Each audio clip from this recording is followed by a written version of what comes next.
Good evening, everyone, and welcome to the American University of Rome webinar. Tonight's webinar is a very special event. We're very pleased to have with us Dr. Rohit Jigyasu from ICCROM. And the topic that he's going to talk on is one that I know is dear to the heart of many people.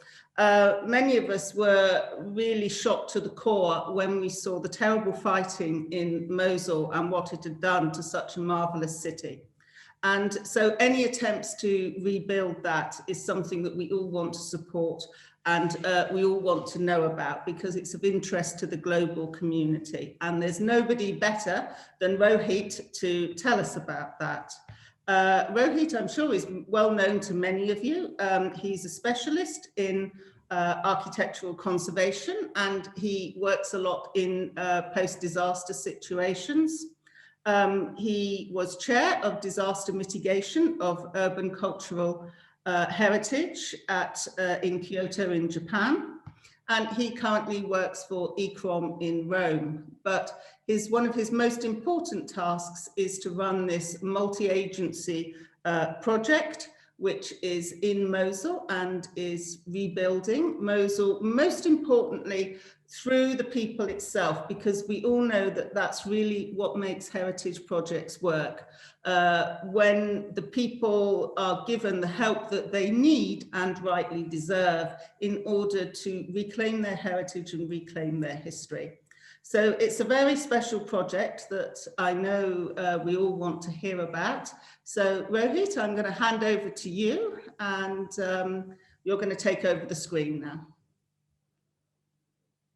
Thank you very much, Valerie. Thank you for this opportunity to share this project, which we have just initiated at ICCROM. So I'm looking forward to talk about the idea behind this project, what we plan to do. Unfortunately, at this moment, we don't have much to show you because we are only starting it, but I'm very pleased to share what we want to do, why we want to do it in this way, and what we want to achieve at the end of this project. So let me share my screen. Okay, so if my slides are visible, yes. Visible, yeah. Okay, all right. So the project that ICCROM has initiated is titled Capacity Building for Holistic, Sustainable and Resilient Recovery of Urban Heritage of Mosul. And these are very loaded words. And I'm going to really get into the detail of each of these words and say what do we mean by each of them. Well, let me start by talking about ICCROM. Many of you, as Valerie said, know about ICCROM, the International Center for the Study of the Preservation and Restoration of Cultural Property, headquartered in Rome, an intergovernmental organization. It has 137 member states and aimed at promoting conservation of all forms of heritage in every region of the world. You will see that we work with the front lines of heritage preservation that may include scientists, conservators, museum curators, site managers, archivists, researchers, and archaeologists. And our key area of work is training, information, research, cooperation, and advocacy. We are also the advisory body to the World Heritage Committee, besides ICOMOS and IUCN. Now, why Mosul? First of all, let's get a little bit on the importance of Mosul, which ironically, though we all know what happened to the city, is meaning linking point in Arabic. And it is, in fact, if you go back to history, it is one of the oldest cities in the world. And if you understand it from historically, it has been really a meeting point, literally, of various cultures, of various communities, of various sects and religions who have come together in the city and created a unique center, which is now, of course, destroyed due to the occupation by ISIS. But the importance of this historic city cannot be underestimated. You can see here one of the very famous minarets, which unfortunately got collapsed because of the what happened during conflict. And you can see before and after the situation as it stands right now. So this is, of course, one of the major monuments in the city with which the city identified itself. But the city is more than this monument or some other important landmark structures. It is also a city which is having a very unique architecture, which is a mixing of many different elements coming from different cultures, as I mentioned earlier. A very unique morphology, open space structure. The traditional houses are also follow a very unique pattern with the open space structure that was very unique. Now, when we think about cultural heritage of Mosul, it's not only the physical fabric, but there are also many other elements in the city which are testimony to its unique history. And these are both human-made and also natural, as you can see in these two images. So besides the physical fabric of the city, we also have these different elements of the city which convey its uniqueness. And not to forget, and probably one of the most important element is the intangible dimension of the city, which is represented by many unique crafts that have been part of the city. In fact, some parts of the city are specialized in certain kind of crafts. For example, here you see a blacksmith's market. Before the conflict, you can see that there was a unique characterization of different areas based on the different specialized craft traditions that originated and developed in those areas. There's also a jewelry market. And so it's also craft and the other intangible practices, which are also as important element of the city as the tangible physical attributes. So let me get to the what happened.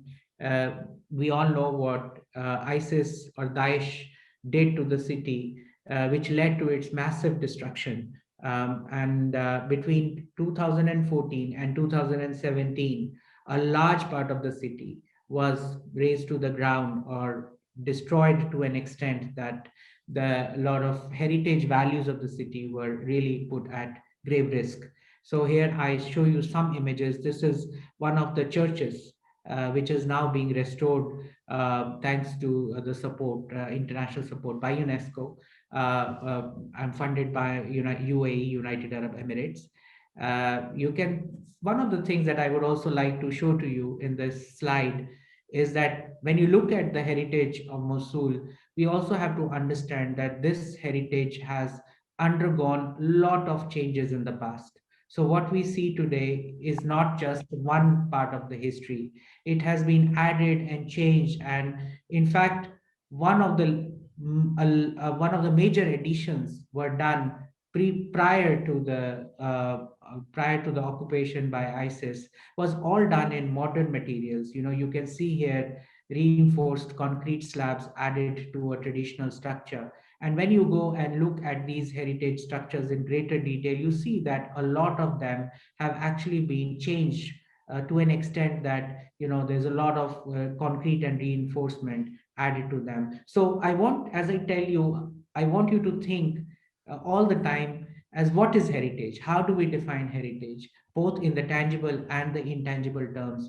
And think in terms of recovery. How do we deal with the recovery of this heritage? When something like this happens. And here again, you see one of the houses, and you can find a part of the old gate, really a much older gate, sitting next to something which is pretty contemporary, addition done. So this is the kind of a hybrid nature of the fabric of Mosul that one is really dealing with in the aftermath of the liberation of the city. Now, what we also see in the city is that a lot of fragments which have kind of come out because of the the collapse of the parts of the city, of the buildings, or some of the archaeological artifacts have also been uncovered following the occupation. Because of the destruction, they had to bulldoze uh, lot of the rubble. And when they were bulldozing a lot of rubble, they found, in fact, they unearthed a lot of archaeological remains, archaeological fragments also. And here you can see a few of them. So there is also a question of dealing with all these fragments. Some of them are movable parts which have been unearthed. How do we deal with them? Some are architectural as well. So besides these buildings and structures, we have large part of the city which are open areas where you can find, in fact, these spaces are no longer used. And one of the challenges is that there are a lot of, there was a lot of mining done, and many of them are still there, and they are not cleared yet. So many of these open spaces have to be cleared of the mining, have demining has to be done, and these have to be made accessible. And then you have to think about putting these back into some uses, a use as it was before, or new uses. This is something that has to be thought about as well. So we have to think a lot about these open spaces, public spaces. Let me now talk about the UNESCO project that has been kick-started now almost 2 years ago in Mosul. And this is thanks to the support given by the UAE, United Arab Emirates, and European Union. They have been the two sources of big funding that has come to UNESCO, mainly to revive, the project is called Reviving the Spirit of Mosul by Rebuilding its Monumental Landmarks. So this is the major project from UAE support, which is about restoration and critical reconstruction of Al Nouri Mosque, one of the major landmark of the city, a city again. Not only this mosque, but also the area around the city, the congregation area around this mosque is also very important. And this minaret that I had shown you before, as a tool to foster social cohesion and community reconciliation. So this was one of the monuments, but then two churches were added later on to this proposal. So there are these three landmark monuments that have to be restored through the support funding given by the UAE. But along with that, there is also restoration of traditional houses, which is supported by European Union. So this is the actual project which is being led by UNESCO. And on this project, ICCROM is doing another, as a part of this larger initiative. ICCROM is collaborating with UNESCO to do the capacity building for holistic, sustainable, and resilient heritage recovery of Mosul. So this is the kind of initiative that ICCROM has launched. I'm going to come to this in detail. So why focus on capacity building? It's important for us to really first go back and understand, why do we need to build capacities? First of all, to develop skilled workforce to contribute towards recovery of the historic city of Mosul. We need a local skilled workforce. We cannot just get workforce from abroad. When I say local, it is local means from Mosul itself, not only from Iraq, but from the city itself. Secondly, to provide livelihood opportunities to local people. People need jobs. And if we want to attract people back to the city, because many people have left the city due to the tragic circumstances, we need to also create enough opportunities. By building their skills, probably we'll be able to bring them back to the city by giving those opportunities. And definitely to protect, restore, rehabilitate, and reuse cultural heritage, which is what I'm going to explore again as we move forward. And then to use recovery as an opportunity to build back better is another important objective behind this capacity building. So when we talk about heritage, probably we think we want to build back as it was before. Yes, of course, we want to retain or bring back a lot of heritage values, but at the same time, we have to also think of this as an opportunity to build back better, to really use this as an opportunity for improvement. And then we also want to collaborate with the local academic institution to use this as an opportunity for developing a curriculum on heritage conservation and management, so that beyond the project scope, so I must say that this project is for 2 years, uh, and we don't want to just have it only for 2 years, but we want to use these 2 years as a means to probably develop a local curriculum, a curriculum in the local academic institution. And then lastly, it's not just meant to do training and skill building, but we also want to use this as an opportunity to build the capacity of the local municipality, so that their staff also gets trained, and in that sense they can manage the city in a better way once the recovery process is done. So we have all these as our larger kind of mission behind this capacity building program. This is how it determines our approach and how we are addressing this closely. What is our key target audience? It's important to also see who are we targeting for this capacity building, and we want to target young professionals, those who are recent graduates and emerging professionals from Mosul, and we want them from the building background, because we want them to contribute towards the actual building, rebuilding of Mosul. So we are looking for disciplines of architecture, engineering, urban planning, and the idea is that they acquire knowledge, uh, which includes both technical skills and the soft skills. I will come back to those soft skills as well, because sometimes when we think about architects and engineers, probably we only think about the technical knowledge, but that knowledge is not enough if it is not combined with some soft skills, which are needed for managing, implementing, and monitoring the holistic recovery of urban cultural heritage of Mosul. So this is our first major audience. And our second audience is craftspersons. Again, mainly from Mosul, and we are looking at masons, carpenters, stone carvers, we are looking at metalsmiths, and the idea is to revive and regenerate traditional skills and also develop, and I want to highlight this again, we are not only looking at regeneration of traditional skills, we also want to combine these with development of new skills, and we want to promote innovation as well, so that we can address needs and constraints for the reconstruction of the built fabric of the old city. We have to understand that a lot of what is going to be rebuilt is not what it was before. A lot of new materials are going to be used. A lot of changes may have to be done, and so they have to be also trained not just in looking regenerating their old skills, but also combining them in a more innovative manner with the new skills. So these are the two target audiences, and we have two tracks of training for 2 years, which is targeting these separate, which are addressing these separate target groups. So track one, which is built heritage professional development, and track two is more for building crafts, revival, and upgradation. So that's how we address these two major target audiences.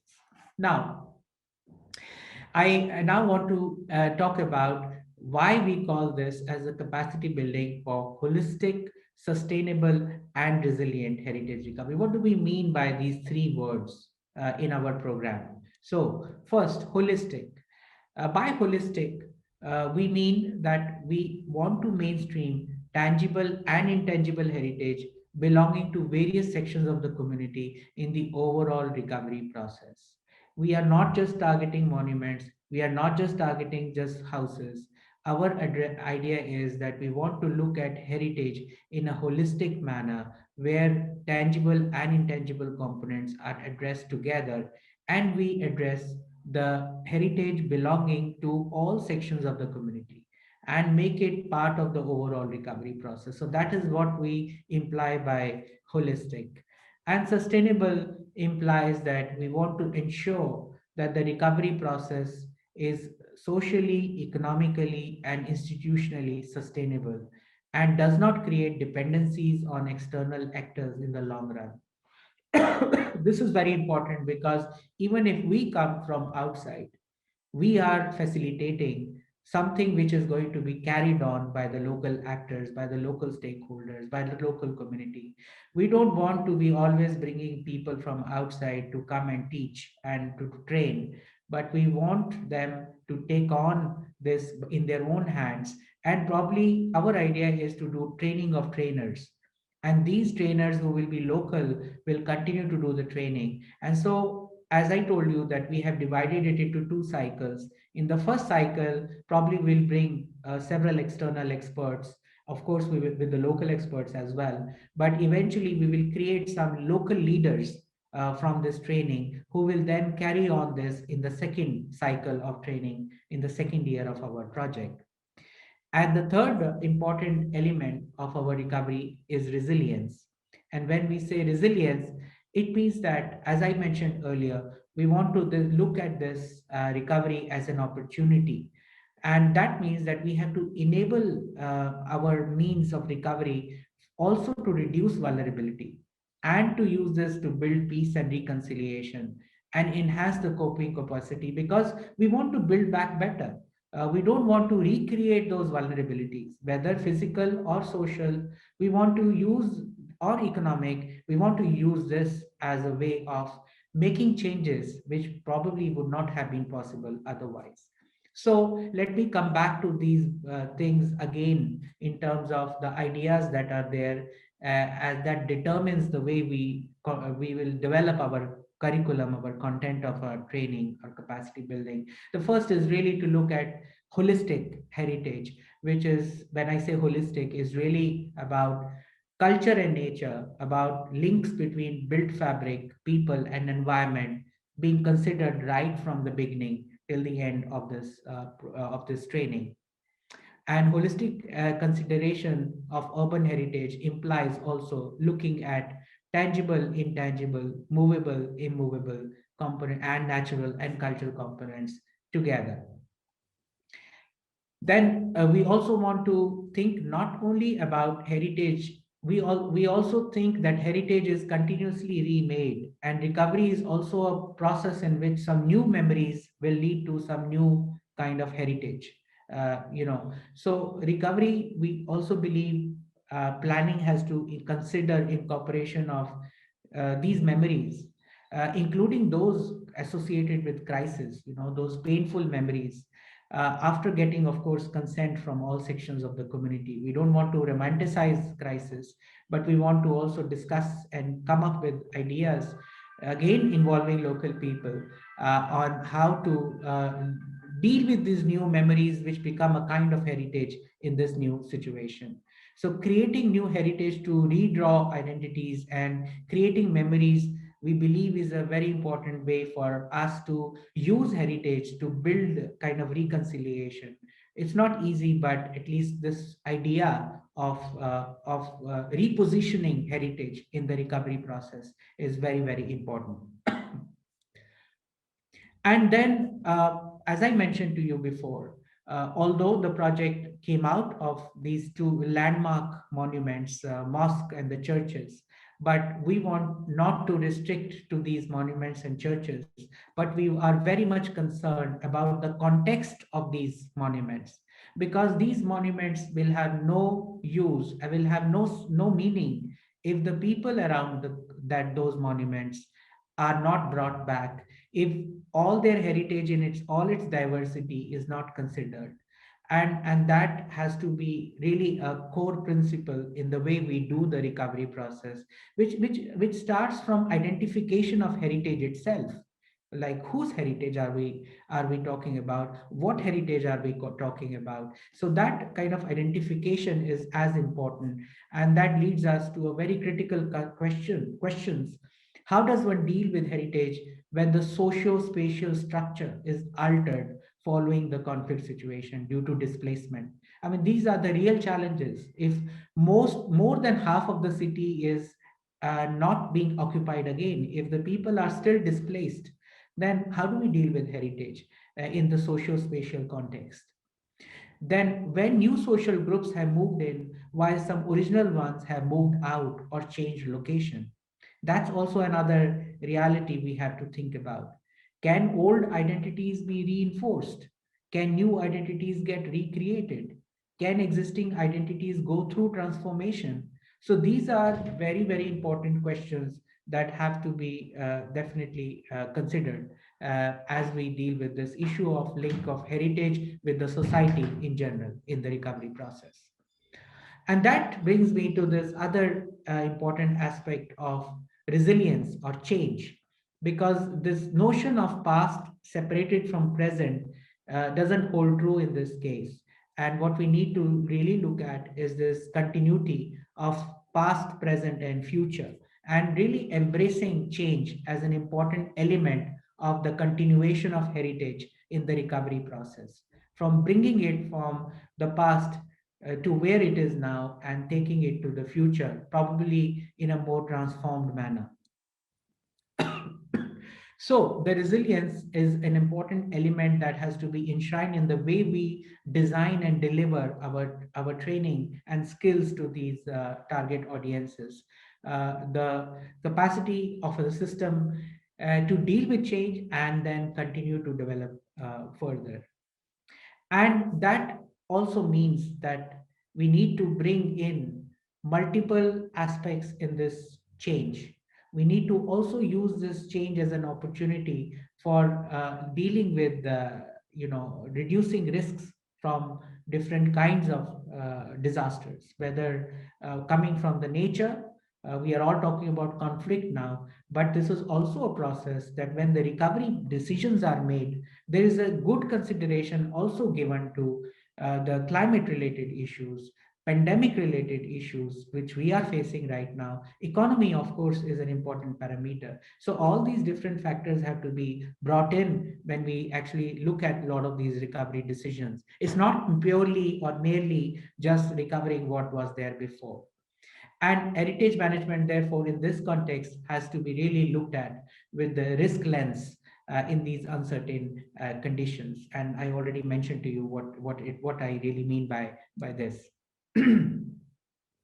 So being resilient is about building back better, about not coming back to the same state as we were before, but actually coming to a state which is better than before. Better than before, when I don't mean conflict, before conflict, but even prior to the conflict, to improve the situation. And recovery is not about recovery of the built fabric, but also rehabilitating people and reinstalling traditional functions. Of course, this is from Aleppo, a souk that was there before. Now, it is important that the functions are brought back to the city. So, rehabilitation in terms of functions is an important element.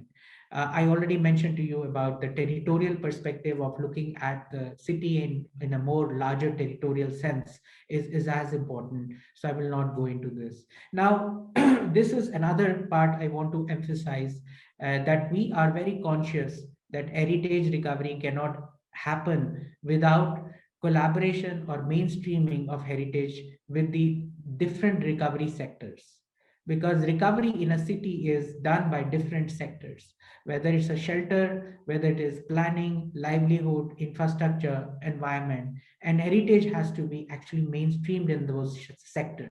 So if we are dealing with traditional housing, probably we'll have to work a lot with the sector dealing with the shelter recovery, and that kind of mainstreaming is as important, because recovery has to kind of embrace within it urban development, crisis management, disaster risk reduction, and heritage conservation and management. And that definitely requires a kind of engagement and coordination with diverse stakeholders and actors from diverse fields. And that has to be embedded in the way the whole capacity happens.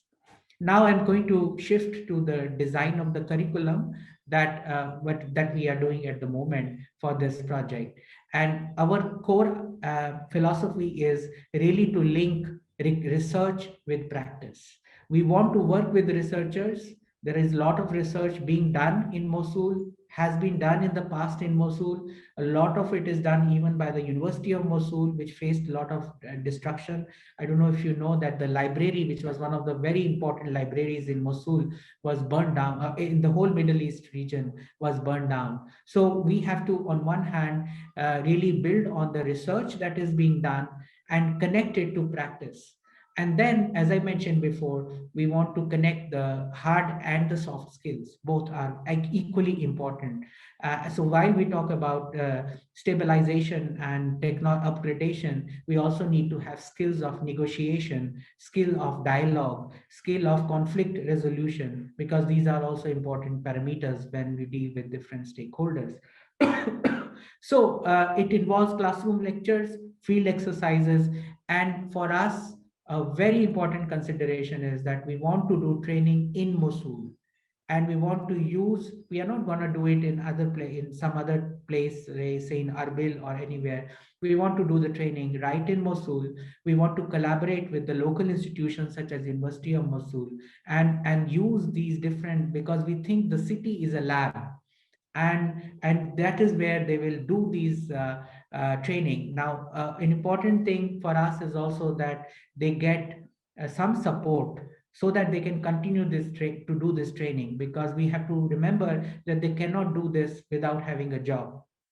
So a part of this training is also to give them some stipend, and at the same time have a link with the ongoing work from UNESCO and other international organizations, so that these people actually do the work in these project sites. And in that process, through this training, they earn their livelihood, which we think is as important as developing the skills themselves, and which is also means that they have to engage with multiple stakeholders who also need to be involved, whether they are the owners of the houses or the religious trusts, or they are the private players, national, local, or international. So that kind of importance of bringing them around the table is as important.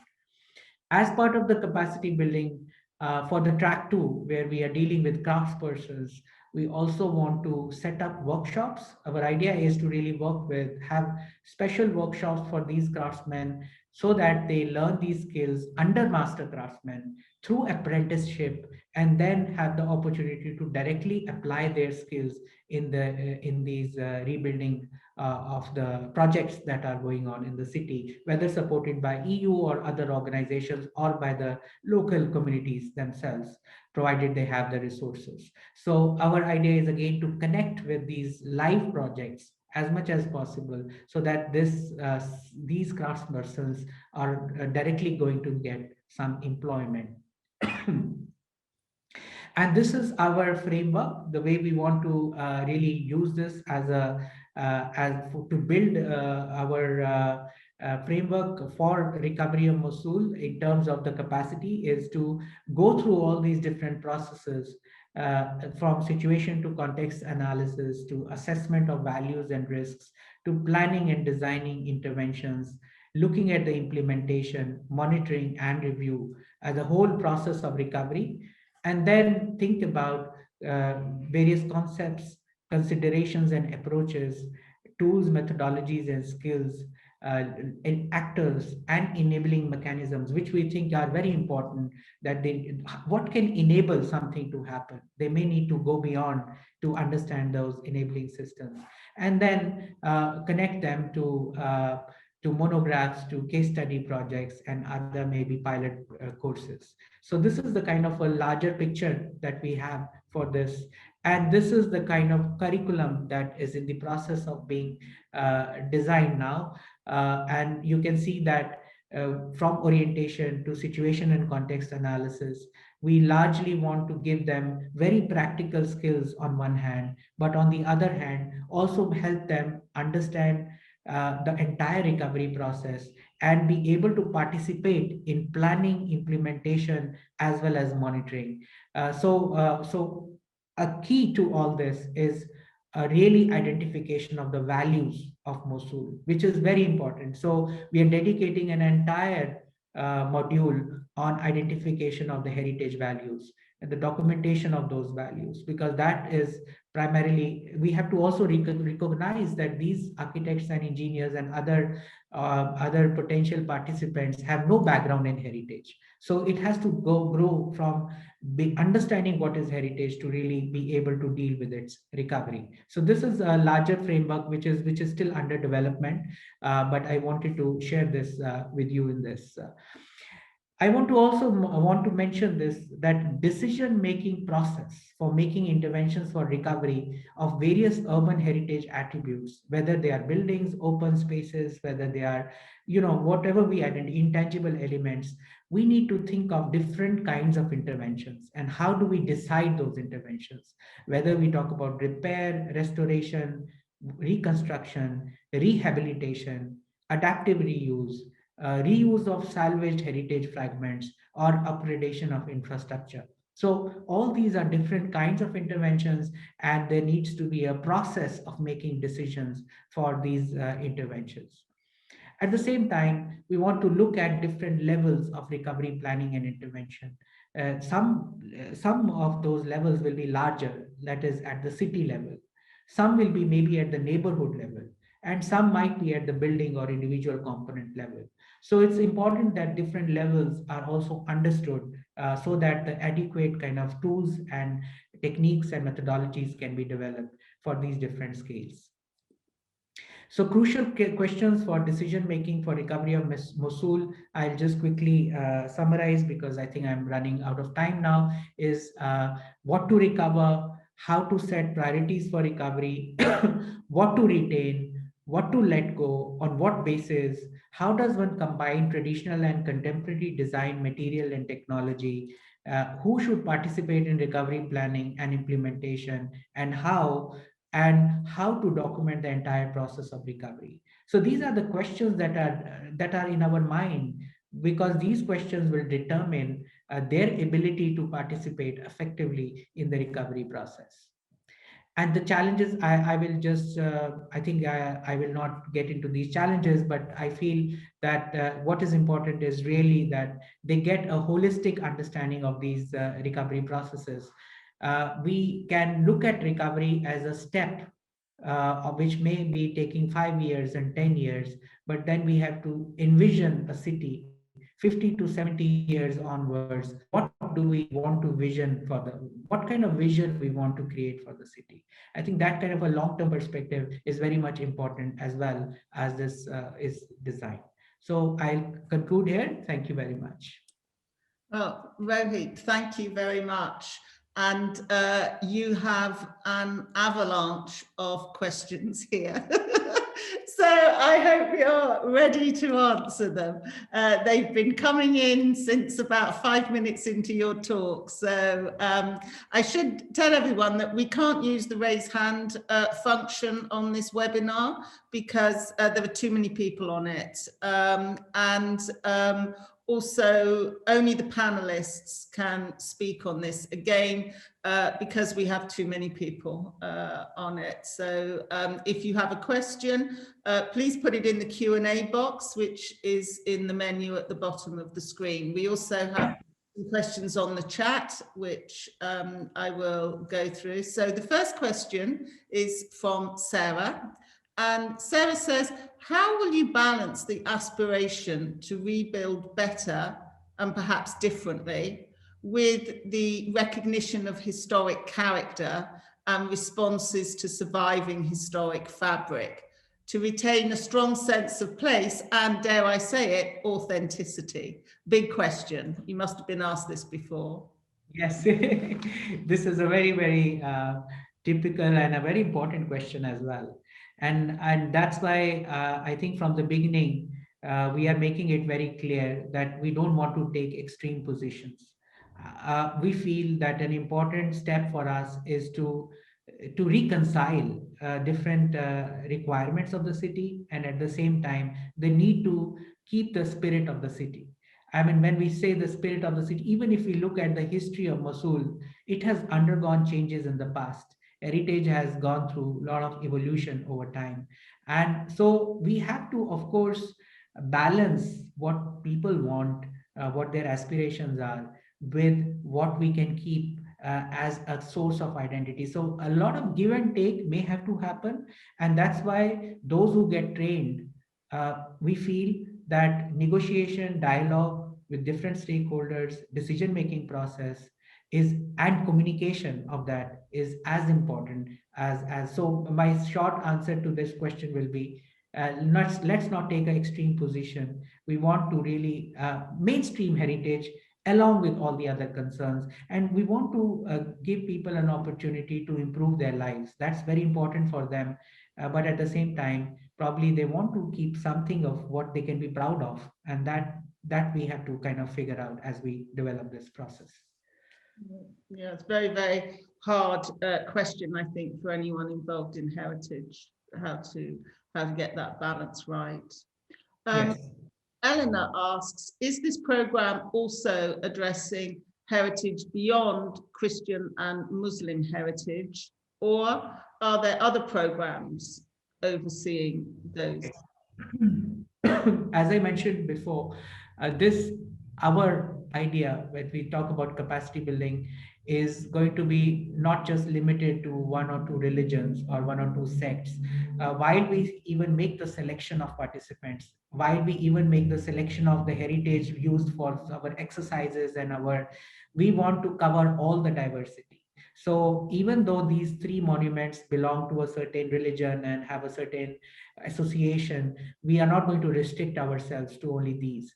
We are going to go beyond and look at much wider, because we don't want this training to make people to be done in a way that people feel that we are kind of limiting ourselves to a certain group and not expanding. So we are actually making very conscious efforts even while we select the participants, not purely only on their, like in normal circumstances, when you do a selection from a participant, you will look at their biodata, you will look at their academic qualifications, profession. Of course, that is important, but along with that, we also want to make sure that we cover the diversity of their backgrounds in our, because we can take only limited participants. In the first batch of track one, we will have 25, and we will have 25 in the second batch, and then 30 craftsmen in the first. So they're very limited number, 30 in first year and 30 in second year. But so we have to be very, very, very careful in who is selected, what kind of sites we pick. But we will definitely be doing our thorough background research before we embark on this. Right. Another difficult question from Rabi, who says Mosul is controlled by militias who don't share the culture of Mosul and have a different agenda to this project. Will they allow it to succeed? Well, it is a very difficult question. Time will only tell where we go. But our idea from the beginning is that we are working with the people, with the community. And that is why our effort has been that we want to come to the city rather than people coming to where we want them to come. And we want also to make sure that the community is feeling a kind of that they're benefiting from this, that this is not an agenda driven thing coming from outside, but they actually own it. It's going to be very challenging, as you all can understand, but this is something we want to always keep in mind. And from our initial experience, I can tell you that people are very, very forthcoming. They are very encouraging. When they invite you to their houses, they are willing to get out of this, and they want to kind of move forward. So I feel like we at least until now we have not encountered a kind of resistance, and that's why we want to kind of make it as local as possible, locally driven as possible, and not really seen as something that is driven from outside. We have a question from which is about the methodology and the sort of the evolution of your process. Is it intended to create network links in these groups that you are training? Is that part of the Absolutely. It is. Absolutely. In fact, what we want to do is to create a kind of a team. This is going to be like a little I don't want to use army because that has a different connotation, but I would say a strong team that works together, supports each other, and a network that can then also get connected to the wider world. So our idea is to really have this as a network and make them part of the local network and also the network, wider network. Right. Yes. And actually talking about networking, Marilyn says, I represent a US-based non-profit associated with the Presbyterian Church, and we are working on the rebuild of the Protestant church in the old city just around the corner from Al Tahira Syriac Orthodox Church, which is being rebuilt by UNESCO. How can we get connected to these efforts? Are you connecting also to other rebuild projects? Yes. Our one of the things that we are really trying to do is to make exactly these connections, and that's why even though we are working largely on the with the UNESCO project, we are also trying to develop connections with many universities that are doing their research in Mosul. There are many NGOs which are working in Mosul, and there are so many civic societies. So our idea is that we want to see where these efforts can complement each other, where these efforts can support each other. I can give you one example. uh, we are in discussion with one of the universities in UK, because they have done a very exciting study on the intangible heritage of Mosul. That's why when I said research to practice, because maybe universities we don't have time to do research, but we can take the research which is done, in-depth research, and we can bring it to training level. So that's where research will find its meaning in actual practice. So just to respond, yes, we are there, and in fact it would be great that if we have these links, you can write to us and we'll be very happy to build these bridges, because I think the task is so huge that it cannot be done by one organization or another. Every organization who is doing their little bit has to try to put their efforts together and see how they can complement each other. This is very much our philosophy as well. Yes. Well, and in fact, in that spirit of bringing different places together, Nada says, would it be possible for this strategy to later be circulated to other sites? For example, Palmyra, which has suffered destruction. Can the same strategy be applied, or Yes, it's a very good question, and I would like to say that ICCROM as a international organization, Mosul is for us is a case study. Even if we are making an effort for Mosul, we want this to give us learnings and experience that we want to transfer to other recovery initiatives that have to happen around the world. And I would not just say only in Syria, but many countries where recovery has to happen. This experience has to be tailored to those contexts, but largely we want this experience to be made available. And so as part of this, we are also thinking of coming up with a publication at the end which carries all this experience together, probably that can help for others who want to take such training or capacity building in other parts of the world. Yes, right. Elizabeth says, can you speak about how you're involving local partners in the planning process? Yeah, so we are working at 2, 3 levels. One level is that we have, in fact, in Mosul, there are also some community cafes which have opened up. For many long time when ISIS was not even allowing many people to come out and even read books, there are book cafes which have been set up in Mosul where the community can come now and read books. They also, of course, they also can have enjoy some coffee, and so we want to work with these local community based private enterprises, community based organizations, and we are already making contacts with them. In fact, what we want to do is that we want to organize a kind of orientation program in collaboration with these local organizations. On the other hand, we also want to work, we are now in the process of developing a collaboration with the University of Mosul, because we think this local university is also a key part of the local community, so we also want to engage with them in a very in a very effective manner. So yes, we are in the process of identifying who are the local different local actors, and we are in the process of really engaging them right from the beginning. Mhm. Right. We have a question from Daniela. I'm not sure you will that you will know this because it's more UNESCO in general than ICCROM. But how important is UNESCO's involvement with Nasir Sharma Arab Oud House Music School renovation? Are you familiar with that project? Unfortunately, that's something I'm not aware of, so I cannot answer. I think that's a different part of it. So Jill asks, how is ICCROM dealing with security issues in this project? Yes, so definitely security is a larger concern, and we are very much concerned about those who will get trained and also those who are going to train.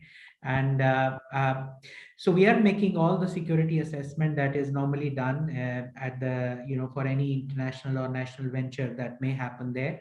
But at the same time, we are also trying to, as I said before, make sure that that doesn't. We try not to make security. Of course, security is most important, but we should not become paranoid about security. So it's more about a logical assessment of security, and then taking decisions which are, of course, addressing those risks, but not really. Without an assessment, thinking that the whole Mosul is has to be only approached in a bulletproof vehicle with a bulletproof. No, it's not the case. We have actually stayed there for 4 days in Mosul, and we felt pretty safe. But I don't want to give an impression that it is very safe over there. But I must say that we have to assess the level of security, and we are definitely going to do that for each and every person who is going to be part of the project. Mm-hmm. Mm-hmm. So here's a tough one for you, Rohit. How do you define build back better? Does this take whole life cycle carbon into account?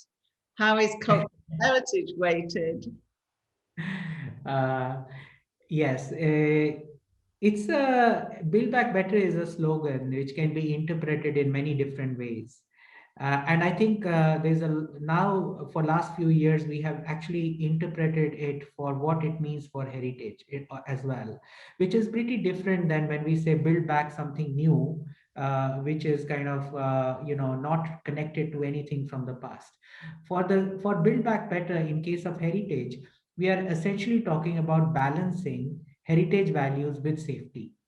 So these are two important concerns, right? I mean, you can go for safety but with no consideration of heritage values. So you may make it very good against bombing or any kind of disaster, or put in all the infrastructure and all the facilities you want, but totally lose the value. On the other hand, you can arrive at a more sensitive solution which is going to make people safer, but at the same time going to make as much retain as much values as one can. It doesn't mean that you can retain everything. So I think that's one thing we have to be a little bit open about, that it is not about just keeping everything exactly as it is, but at the same time compromising people's safety. But you need to kind of do this balancing act.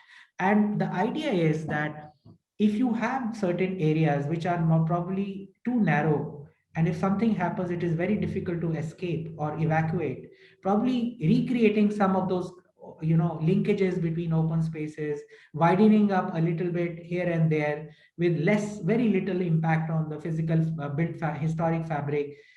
Such little interventions have to be considered, because it will definitely improve the situation than before. If people want more light, if people want better sewage and drainage facilities or water supply facilities, they have a right to have them. And when we do the recovery and reconstruction, probably it is an opportunity to introduce those things, and that may actually require some little changes here and there. And that kind of a thing has to be there, and that's what I mean by building back better in this situation, and not that we want to totally erase and build back something completely new. Right, right, yes. Professor Dr. Mohammed Qasim Abdul Ghaffar Al-Ani salutes you, and he's given you some references which I will download from the chat. So we thank you very much, Professor, for that. Bernice asks, how will the ICCROM group project deal with the training and the need of people to go to work to earn their money? I mean, I guess this comes down to, will you be able to pay them financially, support them? Yes, yes. So we are paying them.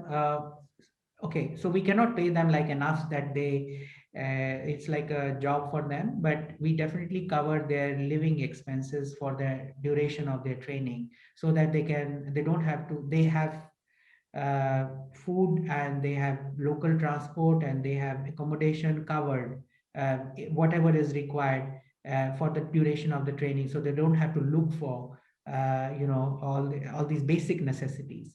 On top of that, there is going to be selection of some of them who will be directly recruited by UNESCO for their project. So this also gives them a kind of an opportunity to be actually employed for a larger project. And this is one UNESCO project. But what we also want to do is to liaison with other organizations, whether it's a NGO or an international organization, who are doing some project there, who are in need of people who can provide them the skilled workforce. And we want to make sure that those guys are aware of this group of people who are going to come out of this training, and so that they can be hired if needed. So yes, we definitely want all these kind of opportunities being open to these people, besides of course a little stipend for them to cover the time of their training. Mm. Well, a very serious question here from an attendee. Does the curriculum also cover grim post-war tasks, such as what to do when finding deceased when you're uncovering a building? At this moment, we have not thought of that, because they are very specialized tasks, and I think it's not going to be easy for us to do that. There needs to be a specialized team. But what we are definitely going to cover are the basic security and basic risk assessment methodologies that they all have to follow for their personal safety and for getting access. But demining and many other things are very specialized needs, and that we cannot of course deliver in our training program, in our capacity building program. But we definitely will give special lectures by those people, so that they know what the jobs are and what considerations are, so that they can work with them when needed. Right, right. Well, here's a question from Peter that's got simple in inverted commas. So you're going to know immediately that these are not going to be simple, quick questions that he's asking. So how many people are working on your project? How are you funding it? And how are you going to even scratch the surface in only 2 years? It's a very simple question. Yes. Okay. So ICCROM has, of course, UNESCO has its own office in Erbil and has its own team working on these 3 monuments, and also on in the project of the reconstruction of those houses. So there is already a kind of set of infrastructure from UNESCO. From ICCROM side, we are creating a local team as well. Part of our team will be working very closely with UNESCO and will be utilizing some of their services. But our plan is also to hopefully have some kind of a local office in Mosul. We have just got a local project coordinator, project officer, who has joined us last week. We are also having other people recruited to support them. And we are also going to invite a set of interns and trainees who would like to get trained in this whole process that we are going to do. So we are creating our team. The money is coming all from, as I said, we have a collaborative agreement with UNESCO, and the funding has come from the UAE and European Union, and that funding is what drives our project. So that in brief is my response to this question. But of course, it will be scratching the surface. I completely agree. In 2 years, if we can, so that's why we had a lot of discussion in the beginning on what should be the number of people we should build, get trained, right? We can say we will train 100 people. We can say we will train 200 people. But we feel that it is important that we train few people, but train them thoroughly. Train them in a way that they are motivated to train more people. If we go by numbers, maybe it will look very large. So at the end, we will end up training maybe 50 building professionals and maybe 60 or 70 craftspersons. That's it, which is very less number. But we hope that these people will be the driving force for the future. So we will really only scratch the surface, but with the idea that it will have long-term implications. And a kind of related question comes from Marie, which is the training open to both men and women? Yes, it is open to both men and women.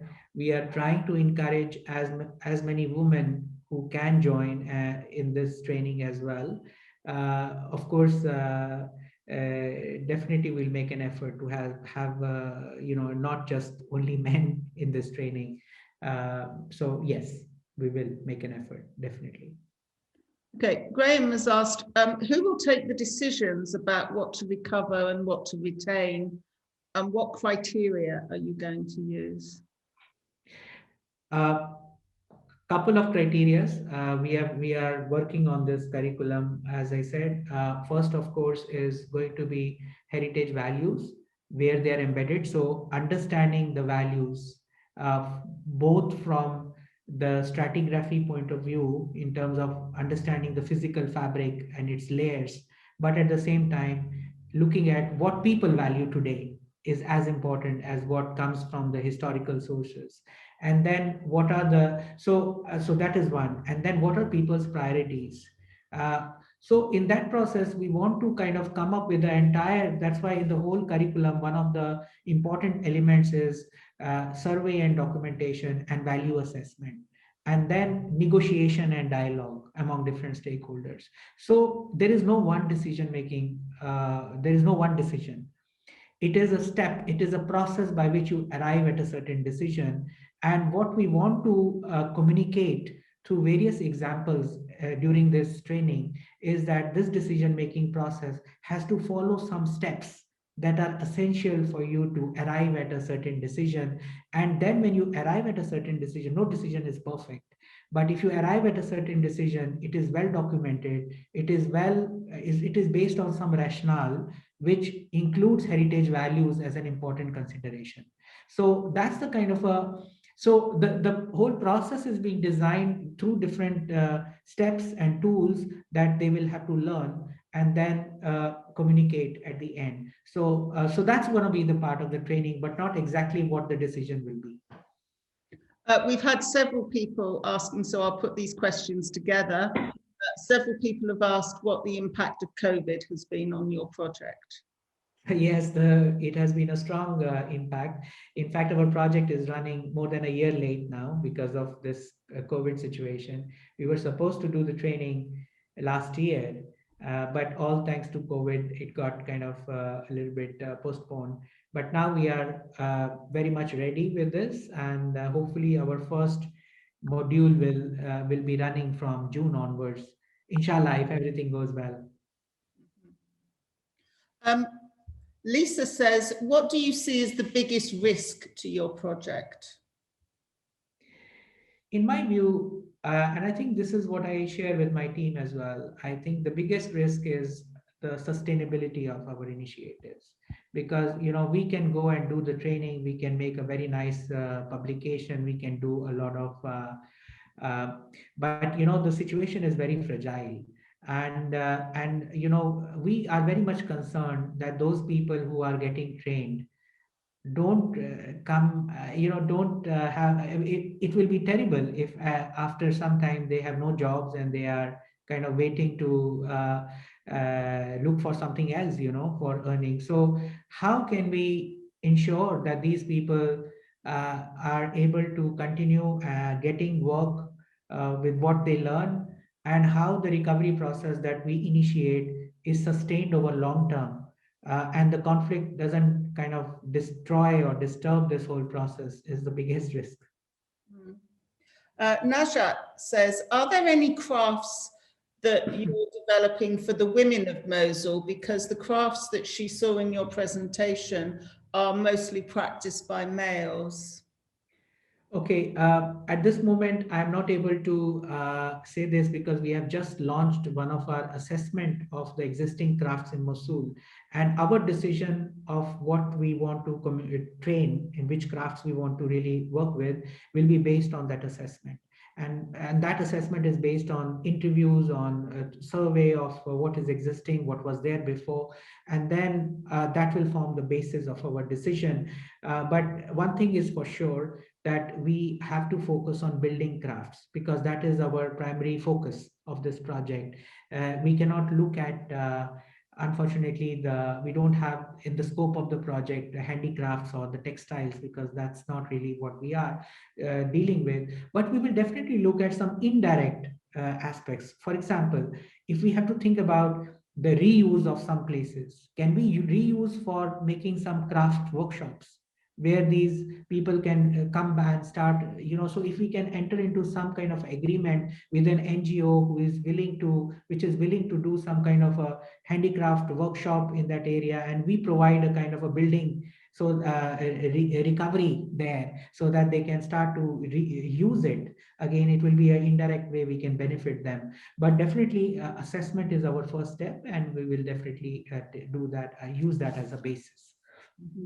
Have to respond to Suzanne, who's said, is it possible to make the participation list available? Unfortunately, Suzanne, I don't think it is for privacy reasons. I don't think we can do that, because you would have to get everybody to sign up to it before. So I apologize for that. But one thing I can say is that the chat, everybody can download if you wish.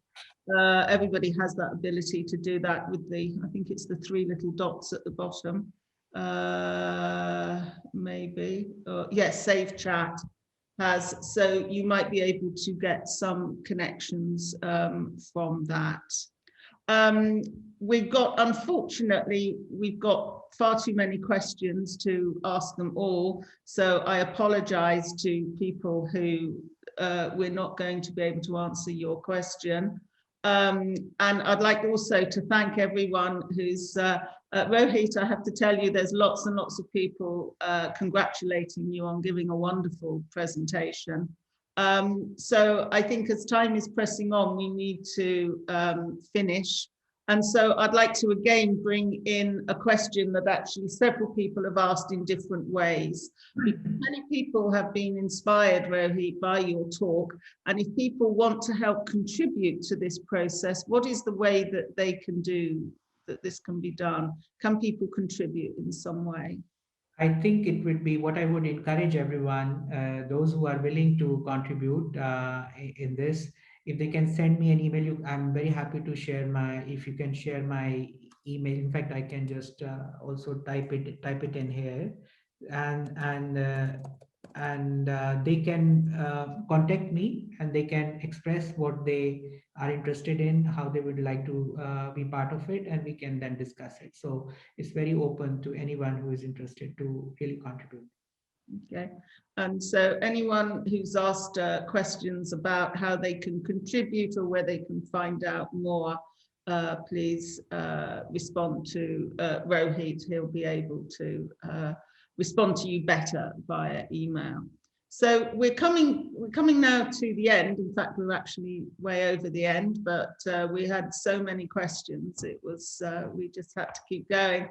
So Rohit, I'd like to really thank you so much for this. It's been really a privilege to have you give this webinar for us, and you've given us so much information and given us such a great insight into a project that I think a lot of us who've worked in heritage have so much talked about how we really want it to be something that is transformational in people's lives and that really impacts the local community. But often we don't manage to make good on the rhetoric. We've often in the past been accused of being long on rhetoric and short on substance. But I think your project is really showing that we can do it if we really think about it. But it's obviously not going to be easy. But thank you very much. And thank you, everyone. And people who've come to us, we've had a huge number of people today on this webinar, stretching from Brazil to India and everywhere in between. And we thank you all for coming together to talk and contribute to this fantastic project. So thank you all, and thank you, Rohit. Thank you very much. Thank you, everyone. Thank you.